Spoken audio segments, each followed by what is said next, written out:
I'm here in Recantacach, Guatemala. I've had Fernando over there try to make sure I pronounce that right, but sorry, Fernando, I think I blew it yet again. I'm here with doctors in action, or medicos in action, as they say locally here. This is a group based out of Kamloops, British Columbia. Doctors, nurses, support staff come here once a year throughout Guatemala, spread out from Antigua, the main base, to some of the smaller villages, such as this one here that I'm at. This is the fourth day of a 4-day trip to this particular village. It's about 10,000 feet in elevation, so yes, indeed, the air is quite thin. In fact, I've noticed walking around, you can get out of breath quite easily. Some of the staff have even had to deal with migraines and headaches. Obviously, easily treatable. It's not like we don't have any aspirin or Tylenol here.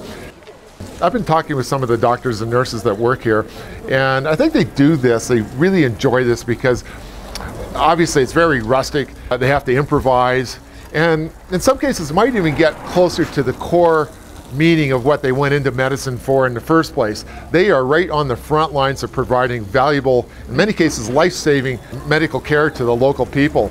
Sometimes these people have walked for days just to get examined by a doctor.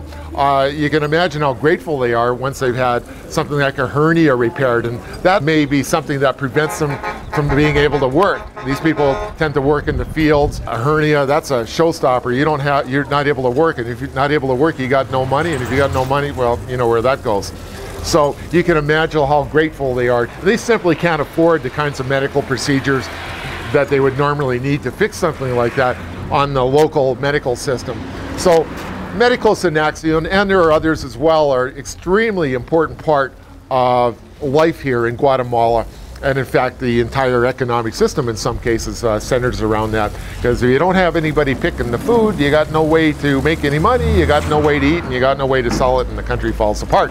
So join me for the next few minutes, and we're going to take a tour, see what the doctors do. I just saw a doctor do a procedure, Dr. Brian Pelzer, on a sterile floor, but there's no operating table, so you got to do what you got to do. If there's no operating table, the floor it is. The patient's in no danger, he assures me. Everything went well, and it was a relatively simple procedure, but definitely not something you would normally see in their home practice. At least I hope not, anyway. Did Sandy agree to do it? I had heard Sandy was going to take something off today, but I'm not sure if that's it. See if that's the one that Sandy agreed to. If not, I'll try to do it.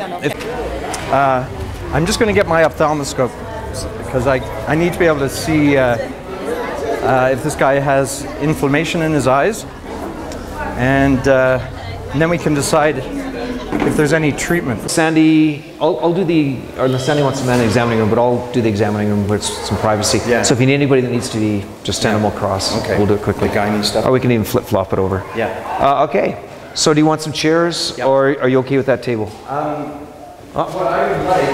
Oh, there are tables. See? And we can get extras if we need. What I would like would be some adult chairs, and so I can ask... See if they have adult ones. Yeah. Last year we used kids' chairs, so... Yeah, they work fine. With my... I'll take care of it. Yep. Okay. So I'll leave that with you to set yours up. Sandy? Sandy, have you set up your table yet? Nursing stations are we setting up in total? 3? 4. We don't want to set them all outside. We have space there. Oh.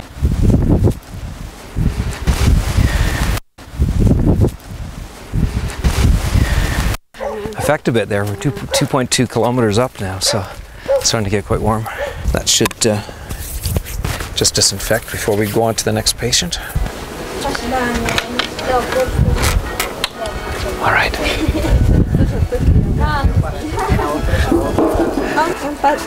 Primero, señorita. Primera, señorita. Sí. Okay. So, you've spoke with her already? I just introduced myself. Okay, good. Me llamo Dr. Brian, it's Canada, okay? Nombre es Marta Quintilla. Marta? Marta Quintilla, sí. Hola, Marta.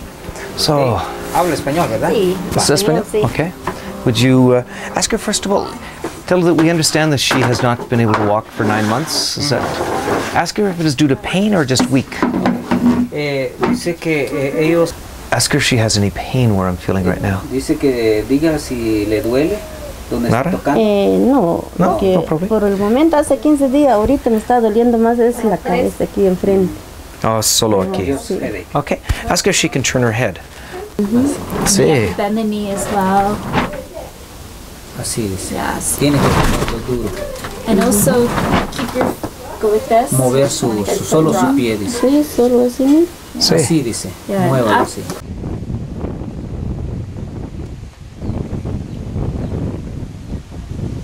We've just finished examining this young lady. She had a very difficult time during childbirth about 9 months ago. It was a vaginal birth, but she developed some bleeding in the spinal cord, and it left her paralyzed on the left side and some weakness on the lower right side. She has shown some degree of improvement over the last few months, but she still is quite weak. We also have noted that she's having some difficulties with her urination, and she's developed a bladder infection. So today we were able to get some treatment for the bladder infection. We discussed skin care so she does not develop skin ulcers. We're also providing her some cream that we'll be sending. There's a very good chance in the next year, if she's able to exercise and keep herself mobile, she will improve dramatically. So next year when we return to the village, we look forward to seeing her again, and hopefully this time she'll be walking, maybe with still some weakness, but at least she'll be walking.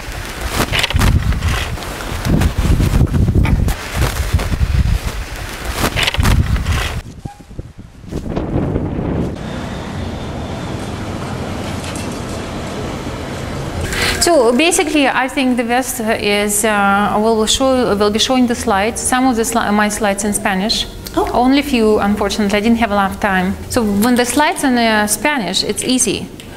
But when they're in English, I think the headlights are very important. Okay, like uterine fibrosis, fibrosis uterino. Sí.